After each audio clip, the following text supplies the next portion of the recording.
Hi everyone, I'm Vandana, and we are going to start today on overcoming DDR routing challenges with advanced PCB design and DFM practices. So let's just start with Sierra Circuits. Sierra Circuits is a one-stop solution for PCB fabrication, assembly, and component management services, of course. We have a 70,000 square feet PCB manufacturing and assembly campus in Sunnyvale, California. We offer advanced technologies like HDI, rigid flex PCBs, RF, and microwave PCBs. Vandana, I think you forgot to switch the slide. Yeah. Yeah. Okay, you're good. So yeah. So this is the agenda for today. We're going to deal with each one of these one by one, and we start with the 6 benefits of DFM that we have listed down here. By following the DFM rules, you can ensure the manufacturability of your design. When you design a product with manufacturing in mind, you can identify and rectify potential defects early in the process. So DFM minimizes these chances of expensive rework during production.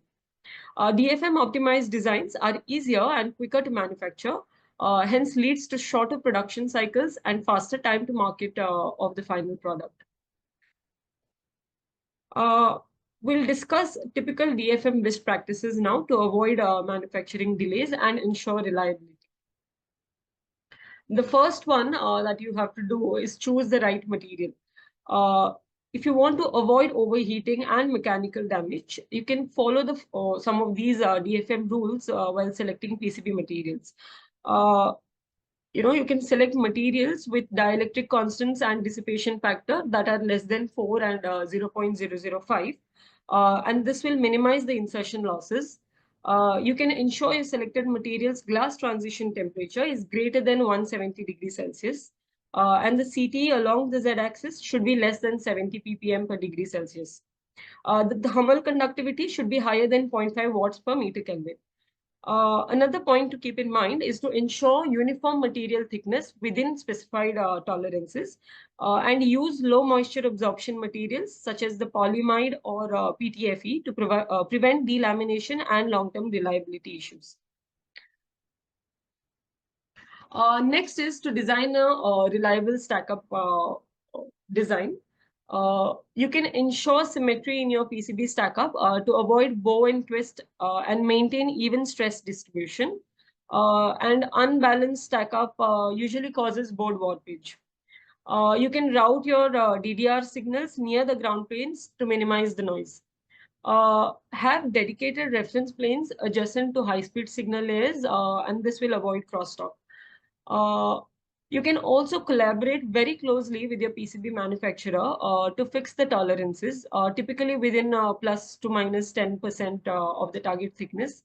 The combined dielectric and the copper layers often do not align with the final board thickness after the plating and surface finishing. You can also consider copper plating, solder mask, and surface finish layers before finalizing the board thickness. Next is to maintain optimum trace width and spacing.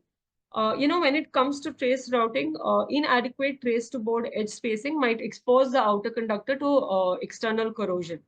Incorrect conductor spacing might also result in inaccurate etching and short circuits. So we have listed a few key design practices over here to prevent these issues. First is you can ensure clearance of at least 15 mil between copper features and the V-score line, and maintain a minimum board to edge spacing of 7 mil for inner traces and 10 mil for outer traces.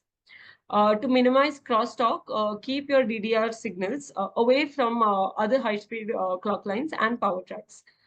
You can follow your CM's minimum and maximum line width and spacing requirement based on the copper weight. At Sierra circuits, we can achieve a minimum trace width and spacing of 1.5 mil. So we have some standard VR design clearances listed out here to avoid electrical shorts, crosstalk, solder bridges, and reliability issues. And you can implement these 4 VR design clearances. The first one being is the minimum clearance between via and routed or scored edges is 10 mil. You can incorporate at least 8 mil of drill to copper clearance.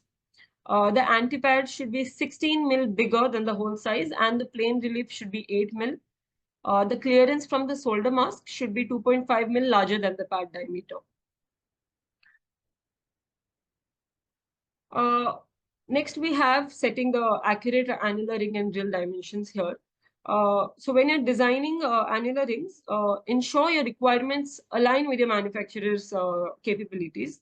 Otherwise, issues like tangency and breakouts might hamper the design reliability. You can follow these recommended annular ring sizes to avoid these issues. That is 2 mil for laser drill vias, 3 mil for mechanically drilled vias, and 5 mil for component holes. Missing copper pads for plated holes can lead to connectivity issues. So verify that the plated holes have copper pads on all the layers.